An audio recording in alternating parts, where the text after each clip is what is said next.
Petrol एक बहुत important commodity है। जब इसके प्राइसेस गिरते हैं तो सरकारें भी हिल जाती हैं।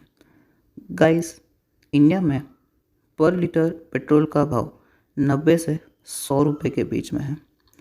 पर मैं आपसे पूछूं कि पूरी दुनिया में सबसे सस्ता और सबसे महंगा पेट्रोल कहाँ मिलता है और कितने रुपीस का मिलता है, तो आप क्या कहेंगे?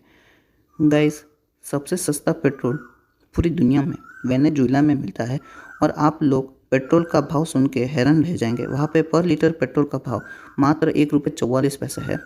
और वही सबसे महंगा पेट्रोल हांगकांग में बिकता है। वहाँ पर लीटर पेट्रोल की कीमत लगभग 170 रुपये है।